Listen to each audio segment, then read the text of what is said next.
قل يا عبادي الذين أسرفوا على أنفسهم لا تقنطوا من رحمة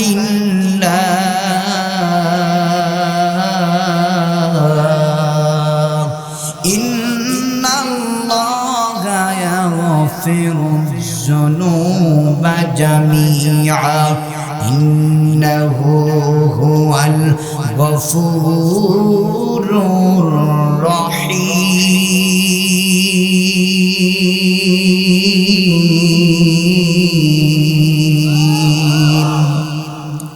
আল্লাহ তাআলা ডাক দেয়া বলে হে রাসূল কুল আপনি বলুন ইয়া ইবাদিয়াল্লাযীনা আসরাফু আলা আনফুসিহিম আমার বান্দাদেরকে বলেন ও বান্দারা তোমরা তোমাদের নফসের প্রতি বড় জুলুম করেছো অত্যাচার করেছো অন্যায় করেছো বুঝতে এটা ভালো কাজের পরেও ভালো কাজের বিরোধিতা করেছো যখন বুঝতে পারছো না আমি অন্যায় করছি তুমি তোমার নফসের প্রতি জুলুম করেছো এই কথাটা মনে করে যখন আমি আল্লাহকে আল্লাহ বলে ডাক দেয়া বলবা মালিক পূর্বে যা করেছি অন্যায় করেছি মাফ করিয়া দাও রাসূল আপনার বলেন আমার বান্দারা আপনার উম্মতেরা যেন হতাশ না হয়ে যায় লা তাকনাতু মির রাহমাতিল্লাহ আমার বান্দারা যেন আমার রহমত থেকে নিরাশ না হয় ইন্নাল্লাহা ইয়াগফিরুয যুনুবা জামিআ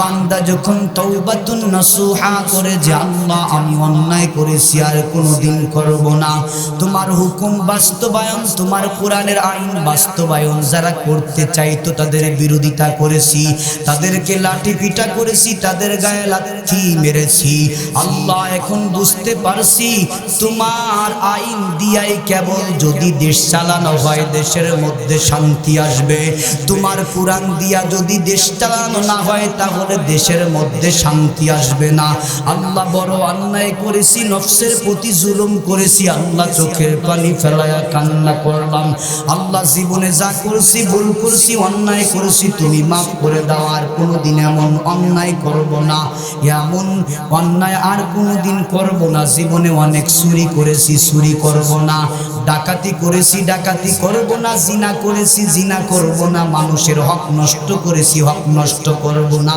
বাবা মার সঙ্গে বেয়াদবি করেছি আর করব না উস্তাদের সঙ্গে বেয়াদবি করেছি আর করব না বান্দা যখন এইভাবে তওবাতুন নাসুহা করে আল্লাহর কাছে চোখের পানি ফেলে ফেলে কাঁদবে আল্লাহ বলে আমি বান্দার জিন্দেগির তামাম গুনাহগুলো মাফ করে দেব জোরে কোন সুবহানাল্লাহ শুধু বান্দার গুনাহ মাফই করব না বান্দা যত গুনাহ করেছিল সব নেকির দ্বারা পরিবর্তন করে তার আমলনামায় ওই গুনার জায়গায় নেকি দিয়ে ভরপুর করে দেব জোরে কোন সুবহানাল্লাহ আরো জোরে কোন সুবহানাল্লাহ ওই চাঁদ সূরজ আর তারকারাজি সবাই বলেন না ওই চাঁদ সূরজ আর তারকারাজি আসমান জমিন আর বৃক্ষরাজি সাগর নদী পর্বতরাজি সিজিলে তুমি সব তোমারি তো দান ও গো রহিম রহমান তুমি মহামহিয়ান ও গো রহিম রহমান তুমি মহামহিয়ান গাছে গাছে দিয়েছ তুমি নানান রঙিন ফুল ফল দিগন্ত বিস্তৃত মাঠে মাঠে দিয়েছ সবুজ ফসল কৃষকের মুখে হাসি গোলা ভরা ধান সিজিলে তুমি সব তোমারি তো দান ও গো রহিম রহমান তুমি মহামহিয়ান। জোরে বলেন ঠিক কিনা? ও গো রহিম রহমান, তুমি মহামহিয়ান।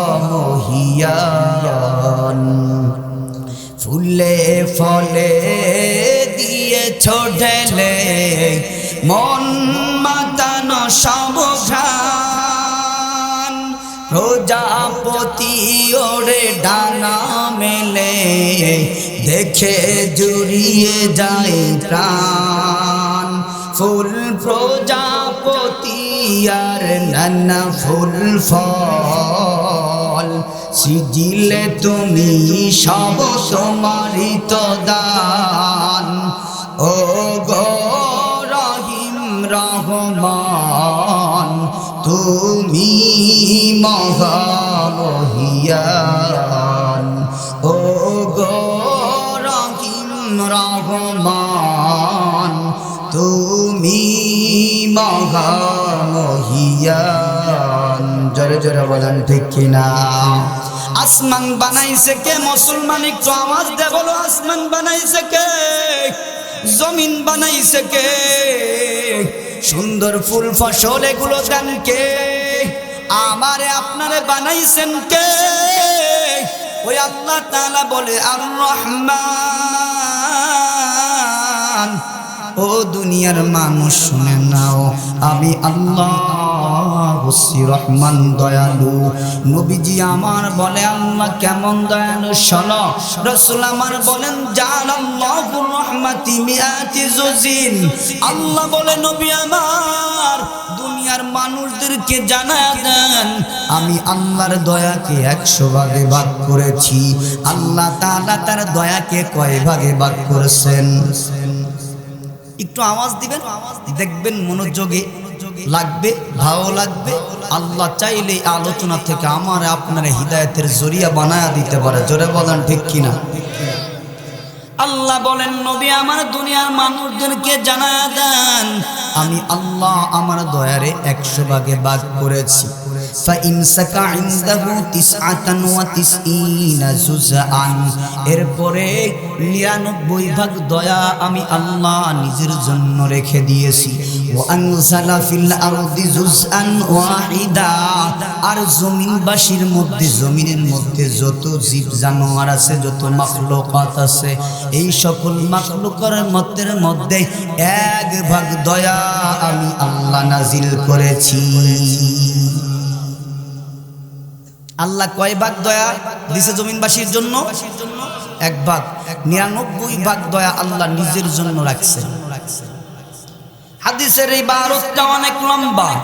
শেষের দিকে নবীজিকে বলে আল্লাহ তাআলা বলে রাসূল একটা পাখির দিকে তাকায় দেখেন, পাখিগুলো বাচ্চা দেয়। ওই বাচ্চাগুলো যখন হিংস্র প্রাণী যখন আক্রমণ করতে আসে, বাচ্চাগুলো ওই পাখির দিকে একটা দৌড় দেয়। পাখি মাও 2টা ডানা মেলায় দেয়, বাচ্চাগুলো 2টা পাখার নিচে এসে আশ্রয় নেয়। জোরে বলেন ঠিক কিনা? আল্লাহ বলে একটা পাখির মধ্যে যদি এত দয়া হয়, হিংস্র প্রাণী থেকে বাঁচার জন্য নিজের ডানার নিচে নেয়। মুরগি দৌড়ায় একবার হিংস্র প্রাণীকে ঠোক দেয়, আবার বাচ্চাগুলোরে আগলায় রাখে। আমি মায়ের ক্ষতি হোক তবু যেন বাচ্চাগুলোর কোনো ক্ষতি না হয়। জোরে বলেন ঠিক কিনা? আল্লাহ বলে নবী আমার আমি আল্লাহ আমার বান্দাদের এর চেয়ে 1000 গুণে বেশি ভালোবাসি। একটা মাত্র দয়া সব জমিনবাসীর জন্য নাজিল করলাম। এই জমিনের মধ্যে 18,000 মাখলুক আছে, এর মধ্যে একটা পাখির উদাহরণ দিয়েছে। এই মাখলুকাতের মধ্যে সর্বশ্রেষ্ঠ মাখলুক হলো মানুষ। জোরে বলেন ঠিক কিনা? বুঝলে একটু আওয়াজ দেয়া বলেন ঠিক কিনা? ও বাবাজিরা আমার ভাইজানরা আমার, একটা মানুষ কতটুকু দয়া পাইল। এই যে আমার পাশে আব্বাজান বসে আছে, পর্দার আড়ালে আমার আম্মা জানো আমার বয়ান শোনে। আপনারাও বয়ান শুনছেন, খুব মনোযোগের দিল দিয়ে বয়ান যদি শুনতে পারেন, আমার মন বলে চোখে পানি আসবে। যদি হেদায়েত নসিব থাকে আল্লাহ হেদায়েত দিতে পারে। আজকের এই প্যান্ডেলের মধ্যে আসছেন, চোখের পানি ফেলায়া যদি 2 ফোঁটা চোখের পানি ফেলায়া তওবা করে যেতে পারেন, আল্লাহ তাআলা আপনার নেককার বানায়া জান্নাতি বানায়া বাড়ি ফিরাইতে পারে কি পারে না? জোরে বলে। মুসা আলাইহিস সালাতু ওয়াস সালামের নামটা তো শুনছেন না? মুসা পয়গম্বর, যাকে বলা হতো কালিমুল্লাহ, তুর পাহাড়ের উপর দাঁড়া বসে বসে আল্লাহর সঙ্গে কথা বলতে। একদিন আল্লাহর কাছে বলতেছে, আল্লাহ, আমার যুগে সবচেয়ে বড় গুনাহগার ব্যক্তিটারে আমি একটা নজর দেখব। আল্লাহ বলে, মুসা রে, তুর পাহাড়ের কাছে একটা রাস্তা আছে, ওই রাস্তার কিনারায় গিয়া বসো। সকালবেলা যেই লোকটা সবচেয়ে আগে ওই রাস্তা দিয়ে পশ্চিম দিকে যাবে, খুব ভালোভাবে খেয়াল করে দেখবা, ওই ব্যক্তিটা হলো এই জামানার সবচেয়ে বড় গুনাহগার। প্রিয় দিনী মুসলমান ভাইরা, মুসা এবার সুন্দর করে লক্ষ্য করে দেখলেন, গুনাহগার ব্যক্তিটারে দেখার পর দৌড়াই আসছে তুর পাহাড়ে। আয়েশা বলে, মালিক, সবচেয়ে বড় গুনাহগারটারে দেখাইলা, এবার সবচেয়ে বড় নেককারটারে দেখতে চাই। আল্লাহ একটু হাসি দিয়া বলে, মুসা রে, ওই যেই রাস্তায় বসেছিলাম ওই রাস্তায় গিয়া পূর্বের না আবার বসে থাকো। সন্ধ্যার সময় সূর্য ডুবার আগে ওই রাস্তা দিয়ে পূর্ব দিকে যেই ব্যক্তিটা ফিরবে সুন্দর করে তাকায়া দেখবা, ওই ব্যক্তিটা হলো তোমার এই জামানার সবচেয়ে নেককার বান্দা। একটু চিৎকার দিয়ে কোন সুবহানাল্লাহ। মুসা এবার তাকায় দেখে, সকালবেলা যেই ব্যক্তিটারে দেখছি গুনাহগার, সন্ধ্যার সময় তার সামনে ওই ব্যক্তিটাই সবচেয়ে বড় নেককার। জোরে বলেন আল্লাহু আকবার। মুসার এই বেরেনে আর কুলাই না। আল্লাহ তো আর মিথ্যা কথা বলে না, বলে সকালবেলা যেই ব্যক্তিটা সবচেয়ে গুনাহগার, সন্ধ্যাবেলায় ওই ব্যক্তিটা কেমনে সবচেয়ে নেককার হয়? দৌড় মারছে আবার তুর পাহাড়ে, আবেগ ঠেকাইতে বনে নাই, যায় ডাক দেয়া বলে, রব্বে কারীম, কিছুই তো বুঝি না, আমার বেরেনে ধরে না। যেই ব্যক্তিটা সকালবেলা সবচেয়ে গুনাহগার, সন্ধ্যার সময় ওই ব্যক্তিটা সবচেয়ে নেককার হয় কেমনে? জোরে বলেন আল্লাহু আকবার। আল্লাহর কি এই ক্ষমতা আছে না নাই? জোরে বলেন আছে না নাই? আছে। যারা মাহফিলে আসতে পারে না, ওই কপাল পুরারা এটা বিশ্বাস করে না, ঠিক কিনা বলে? আসতে পারবে কেমন? কারণ কি আসতে পারবে না কেন? আল্লাহ তাআলা 1450 বছর আগে জানায় দিয়েছে, আল্লাযীনা কাফারু লা তাসমাউ লিহাযাল কুরআনি ওয়ালগাউ ফীহি লাআল্লাকুম তাগলিবুন।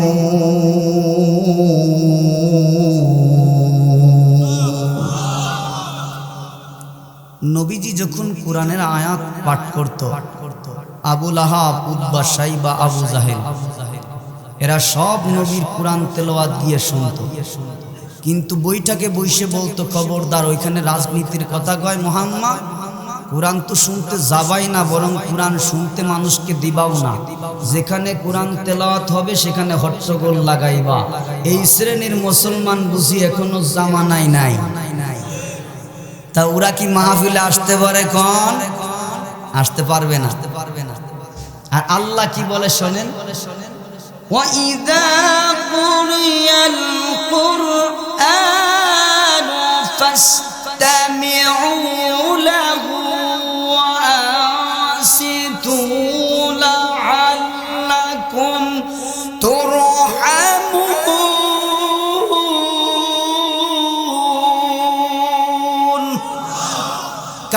কয় কোরআন শুনবা না, আর আল্লাহ বলে কোরআন যখন তেলাওয়াত করা হয় তখন মনোযোগের কান দিয়া শুনবা, কানটা মনোযোগের কান দিয়ে খাড়া করে শুনবা। ওয়া আনসিতু, আর চুপ থাকবা। লাআল্লাকুম তুরহামুন, আল্লাহ বলে আশা করা যায় তোমরা রহমত প্রাপ্ত হবা। জোরে বলেন আল্লাহু আকবার। তা আমরা রহমত প্রাপ্ত হতে চাই। রহমত আছে যাদের উপর, তারাই কেবল জান্নাতের পথে হাঁটতে পারে, তারাই কেবল হিদায়েতের পথে অটল আর অবিচল থাকতে পারে। জোরে বলেন ঠিক কিনা? যে কথা বলতেছিলাম, মুসা কয় আল্লাহ, ও আল্লাহ, আমার তো বসে আসে না কেমনি এই লোকটা আবার সব শীর্ষে নেককার হইল। আল্লাহ ডাক দেয়া বলে, মুসা, ওই লোকটার সঙ্গে ছোট্ট একটা বাচ্চা আছে, খেয়াল করেছে? কয় হ্যাঁ। ওই লোকটা কাঠুরি, কাঠ কেটে তারপরে বাজারে বিক্রি কইরা পরিবার চালায়। সন্তানকে যখন ওই কাঠুরিয়া সাথে করে নিয়ে গেছে, আর জিজ্ঞাসা করে, আব্বা এত বড় বাগান, এই বাগানের চেয়ে বড় কিছু কি আর আছে? ছোট্ট মানুষ দেখবেন আব্বারে প্রশ্ন করে, ঠিক কিনা বলে? এবার আব্বা বলে হ্যাঁ আছে। বলে কি? বলে ওই যে দেখা যায় পাহাড়, ওই যে তুর পাহাড় দেখা যায়, ওই যে পাহাড়গুলো দেখা যাচ্ছে, ওই পাহাড়গুলো এই বাগানের চেয়ে বিশাল। সন্তান প্রশ্ন করে, আব্বা এর চেয়ে বড় কিছু আছে কিনা? বলে এর চেয়ে বড় হলো আসমান। এইবার সন্তান জিজ্ঞাসা করে, আব্বা আসমানের চেয়ে বড় কিছু আছে কিনা? বলে আসমানের চেয়ে বড় হলো আমার আল্লাহর দয়া।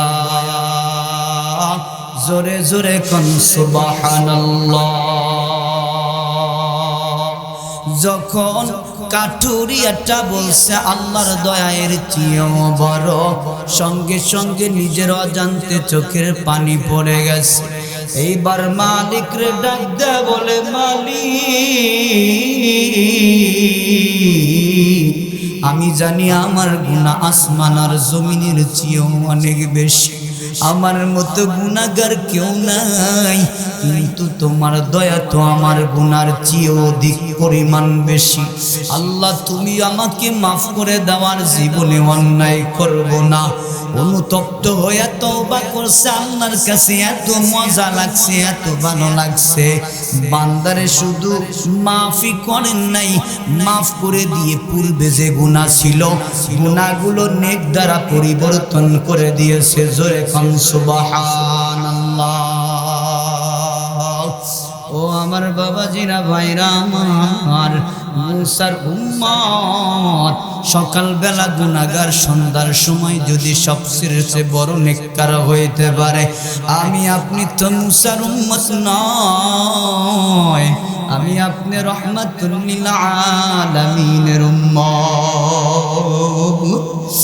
আমার নবীজি বলে, আমার উম্মতেরা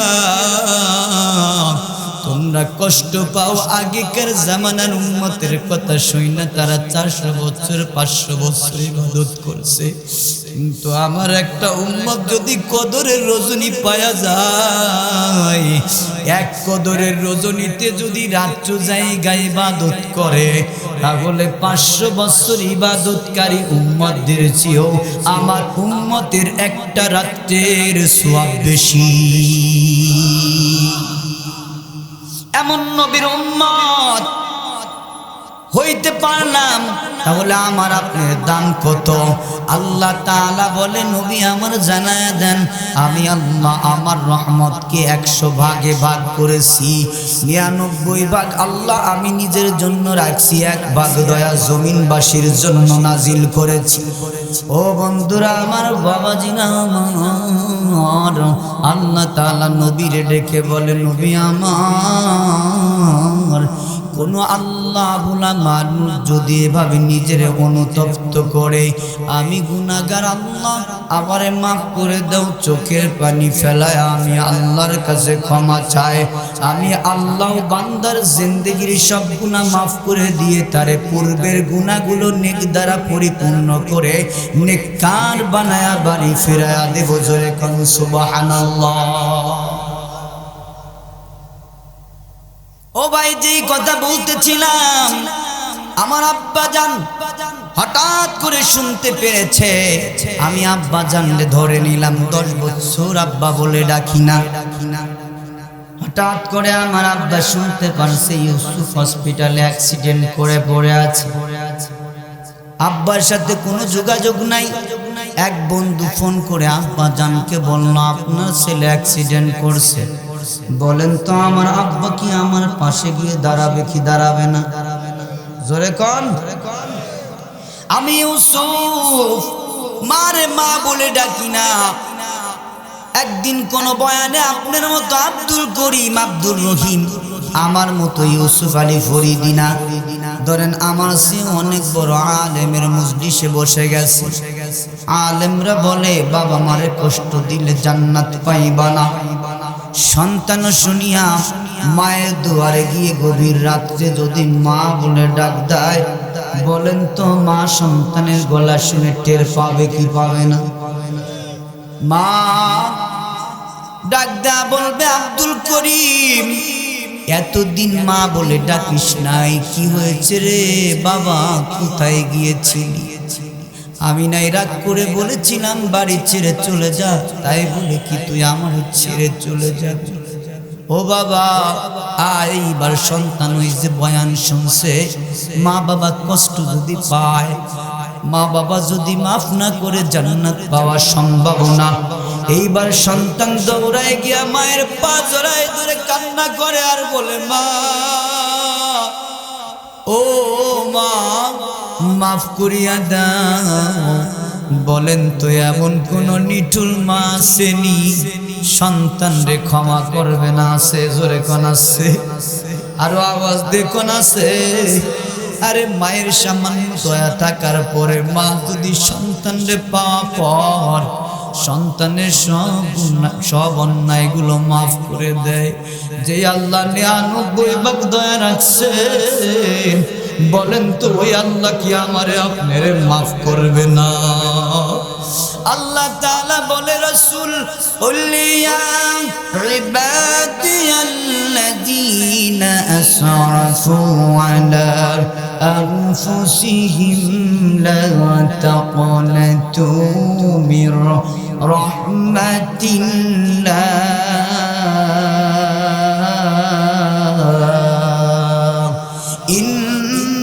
ইন্নাল্লাহা ইয়াগফিরুয যুনুবা জামিআ ইন্নাহু হুয়াল গফুরুর রহিম।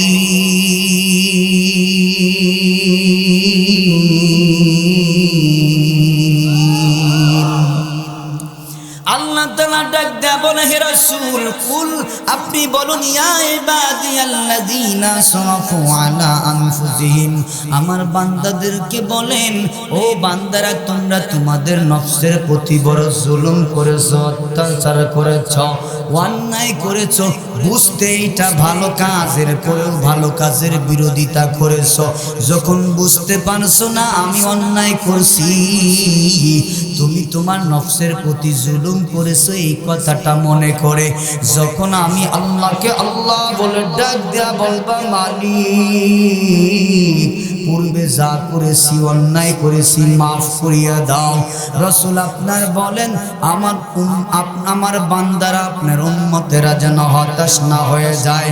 লা তাকনাতু মির রাহমাতিল্লাহ, আমার বান্দারা যেন আমার রহমত থেকে নিরাশ না হয়।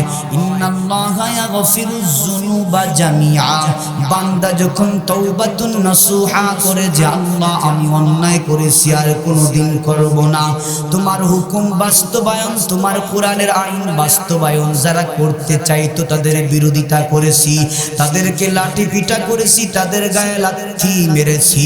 আল্লাহ এখন বুঝতে পারছি তোমার আইন দিয়াই কেবল যদি দেশ চালানো হয় দেশের মধ্যে শান্তি আসবে, তোমার কোরআন দিয়া যদি দেশ চালানো না হয় তাহলে দেশের মধ্যে শান্তি আসবে না। আল্লাহ বড় অন্যায় করেছি, নফসের প্রতি জুলুম করেছি। আল্লাহ চোখের পানি ফেলায়া কান্না করলাম। আল্লাহ জীবনে যা করছি, ভুল করছি, অন্যায় করেছি, তুমি মাফ করে দাও। আর কোনোদিন এমন অন্যায় করব না, এমন অন্যায় আর কোনোদিন করব না। জীবনে অনেক চুরি করেছি, চুরি করব না। ডাকাতি করেছি, ডাকাতি করব না। জিনা করেছি, জিনা করব না। মানুষের হক নষ্ট করেছি, হক নষ্ট করব না। বাবা মার সঙ্গে বেয়াদবি করেছি, আর করব না। উস্তাদের সঙ্গে বেয়াদবি করেছি, আর করব না। বান্দা যখন এইভাবে তওবাতুন নসুহা করে আল্লাহর কাছে চোখের পানি ফেলে ফেলে কাঁদবে, আল্লাহ বলে আমি বান্দার জিন্দেগির তামাম গুনাহগুলো মাফ করে দেব। জোরে কোন সুবহানাল্লাহ।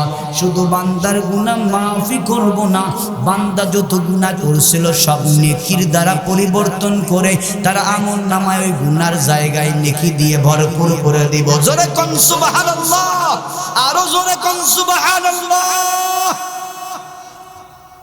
এই কথা শোনার পর যে মানুষগুলো ফিরে না আসবে, আমি তো মনে করি ওদের মতো পোড়া গোপালপুর আর কেউ নাই। জোরে কোন ঠিক কিনা?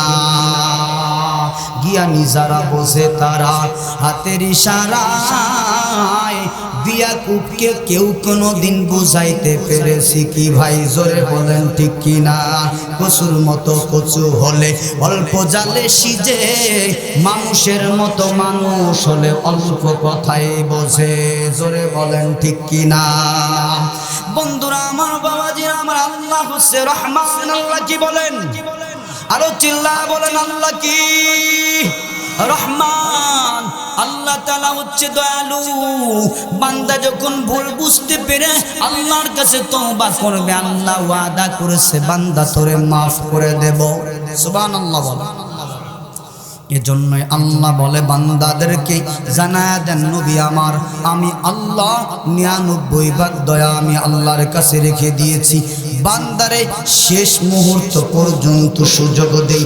ফিরাউন মুসাকে নির্যাতন করে, এরপরেও আল্লাহ মুসার ডাক দেয়, বলে মুসা যাও ফিরাউনের কাছে গিয়ে আগে দাওয়াত দাও। আল্লাহু আকবার বলেন। তার মানে যেখানেই বাধা সেখানেই দাওয়াত। জোরে বলেন ঠিক কিনা? ঠিক কিনা? কোরআনের কথা বলতে গেলে এক শ্রেণীর মানুষ আছে বাধা দেবে, কিন্তু আমরা তাদের কাছেই বারবার দাওয়াত নিয়ে যাব। কারণ রাসূলও মার খাইছেন, আমরাও রাসূলের উম্মত, আমরাও মার খাবো, এটা সুন্নাত। জোরে বলেন ঠিক কিনা? কালিমার দাওয়াত দিতে গিয়ে, আল্লাহর আইন বাস্তবায়নের কথা বলতে গিয়ে যদি মার খেতে হয় মার খাবো, যদি জেলে যাইতে হয় জেলে যাব, যদি ফাঁসির কাস্তে ঝুলতে হয় ফাঁসির কাস্তে ঝুলবো, তবু আল্লাহর কথা বলা ছাড় দেব না। জোরে বলেন ঠিক কিনা? প্রিয় বন্ধুরা আমার, এটা হচ্ছে রহমানের পরিচয়। আল্লাহ তাআলা এরপরে বলেন না আল্লামাল কুরআন, কুরআন শিক্ষা দিয়েছেন কে? আর একটু আওয়াজ দিয়ে বলেন কে? যে কুরআন আল্লাহ শিক্ষা দেয়, ওই কুরআন তো দুনিয়ার কিতাবের মতো, তাই না? এই কুরআন, এই কিতাব কেমন দামি ছিল। কিতাবের সঙ্গে এই কোরআনের সঙ্গে যদি কারো সম্পর্ক ভালো হয়, এই কোরআন তাকে সুপারিশ করে জান্নাতে পৌঁছায়া দিবে। আর একটু আওয়াজ দেয়া বলেন, আর একটু আওয়াজ দেয়া বলেন। তাহলে কোরআনের সাথে সম্পর্ক রাখার দরকার আছে না নাই? এই কোরআন শিক্ষার ব্যাপারে রাসূল আমার বলেন, আলাইকুম বিল কুরআন ফাতাআল্লামাহু ওয়া আল্লিমুহু আবনাআকুম।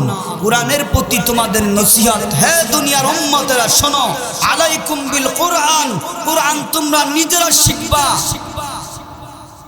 ফাতাআল্লামাহু ওয়া আল্লিমুহু আবনাআকুম, ফাতাআল্লামাহু তোমরা নিজেরা শুধু কোরআন শিখলেই হবে না, ওয়া আল্লিমুহু আবনাআকুম তোমাদের সন্তানদেরকে কোরআন শিক্ষা দেবা। কথাকার রসুল আমার বললেন তোমরা নিজে কোরআন শিখবা, তোমার সন্তানদেরকে কোরআন শিক্ষা দিবা। এইবার অনেকে বলতে পারেন হুজুর এই বুড়াকালে কোরআন শিখবো কেমনে? নবীর যখন 40 বছর তখন নবীর উপর কোরআন নাজিল হয়। আবু বকরের বয়স তখন 55+। আবু বকর যদি বুড়াকালে কোরআন শিখতে পারে, খাদিজার বয়স তখন 55।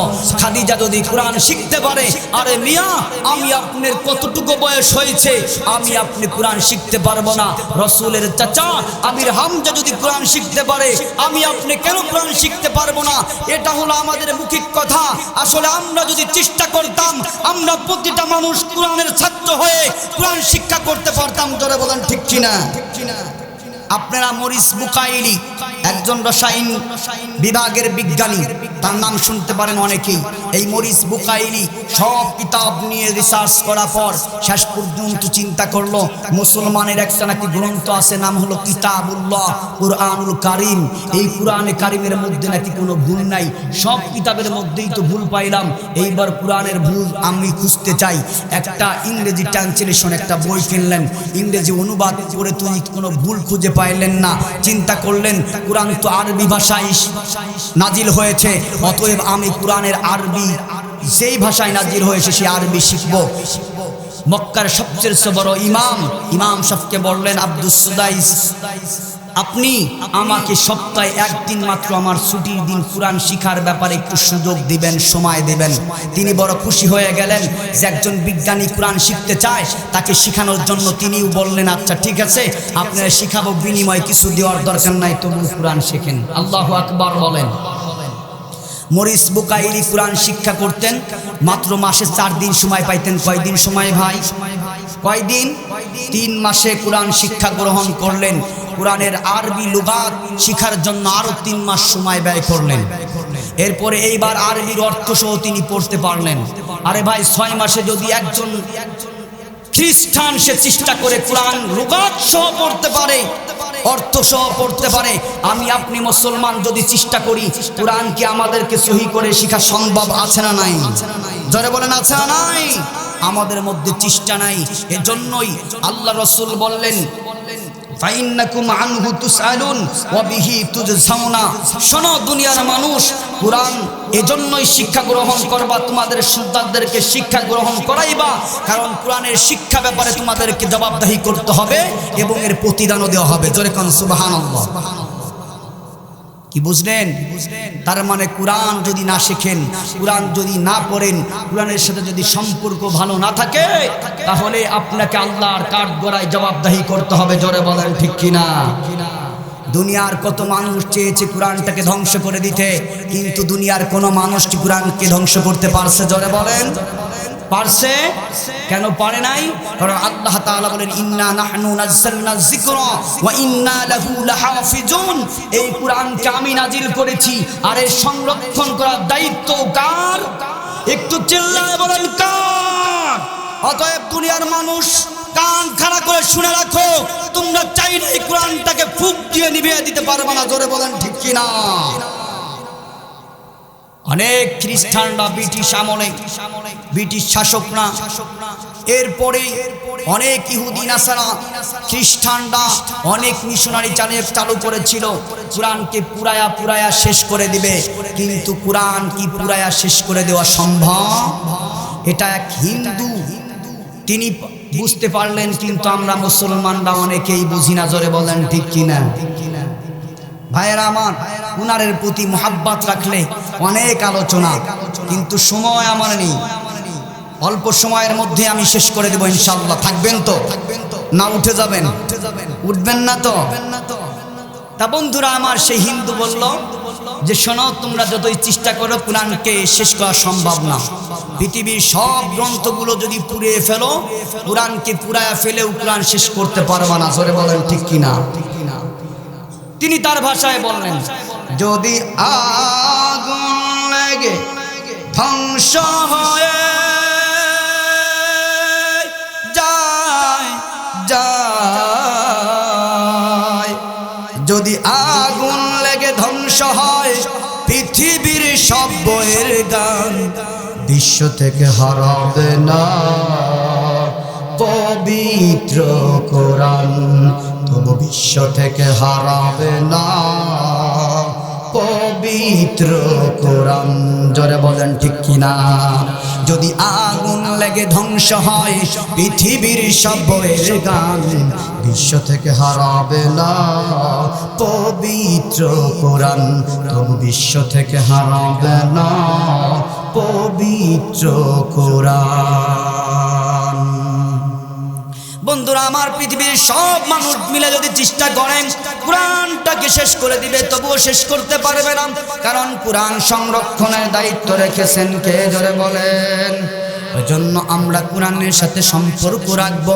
বন্ধুরা আমার, পাকিস্তানের জিয়া বিমান দুর্ঘটনায় মরে গেল, কিন্তু তার বিমান পুরে শেষ হয়ে গেল, তিনিও শেষ হয়ে গেলেন, কিন্তু তার পকেটের মধ্যে আল্লাহর কোরআন একটা ছিল, কোরআনের একটা পৃষ্ঠা আগুনে পুরাইতে পারে নাই। জোরে বলেন না আল্লাহু আকবার। আর যদি দুনিয়ার মানুষ সব কোরআন পুরায়া ফেলে, কোটি কোটি কোরআনের হাফেজ আছে যাদের অন্তরের মধ্যে আল্লাহ তাআলা কোরআনটাকে জমা করে দিয়েছে, ওই কোরআনের হাফেজগুলো পরের দিন সকালবেলায় আবার কোটি কোটি কোরআনগুলো দুনিয়ায় আবার সাফাখানায় সাফা হয়ে যাবে। তারা তেলাওয়াত করবে কোরআন, অভিজ্ঞ ব্যক্তিরা কোরআন লাগবে, আবার সাফানো হবে।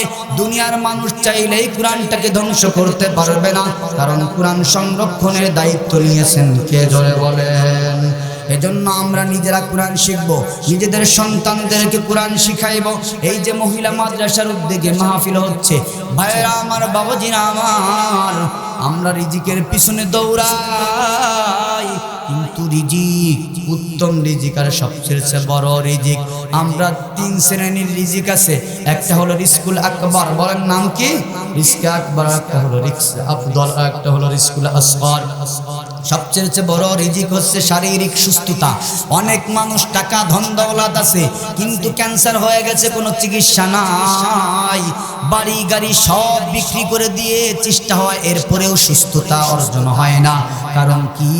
বলে ক্যান্সার হয়েছে। জোরে বলেন ঠিক কিনা? এই জন্য বোঝা যায় সম্পদের চেয়ে বড় সম্পদ হলো সুস্থতা। জোরে বলেন ঠিক কিনা? আল্লাহ তাআলা ওটাই বলেন, রিজকুল আকবার হলো সবচেয়ে বড় রিজিক, হলো শারীরিক সুস্থতা। রিজকুল আফদল হলো সবচেয়ে উত্তম রিজিক। এই জন্য উত্তম রিজিক হলো একজন নেককার স্ত্রী। ভাইরা আমার, এই যে আফদল, রিজকুল আফদল, দেখবেন অনেকেই শারীরিকভাবে অসুস্থ, অনেকের বউগুলো আছে বাড়িতে সুন্দর, কিন্তু নেককার না, দিনদার না, যার কারণে বাড়ির মধ্যে অশান্তি আছে না নাই? জোরে বলেন, আরো জোরে বলেন, আছে না নাই? এই জন্য হাতে ধরে বলবো, পায়ে ধরে বলবো, স্ত্রী নিয়ে তুমি বড় কষ্ট আছো, তোমার একটা মেয়ের নেককার বানাও। আর যখন বিবাহ দেওয়ার সময় অন্য ছেলের হাতে তুলে দিবা, তখন বলবা মেয়ের ডাক দিয়া, ওই মেয়ে শুনে রাখো, আজ থেকে তোমার সবচেয়ে বড় আপন হলো তোমার স্বামী। যদি কোনোদিন তোমার শ্বশুর বাড়ির থেকে শুনি তোমার ব্যাপারে কোনো অবজেকশন, তাহলে মেয়ে বলে আর কোনোদিন পরিচয় দিব না। দেখবেন ওই মেয়ে ওই যে আপনার জামার সঙ্গে জীবনে কোনোদিন তুই তুকারি করবে না, অন্যায় করবে না, কোনোদিন বেয়াদবি করার সাহস পাবে না। জোরে বলেন ঠিক কিনা?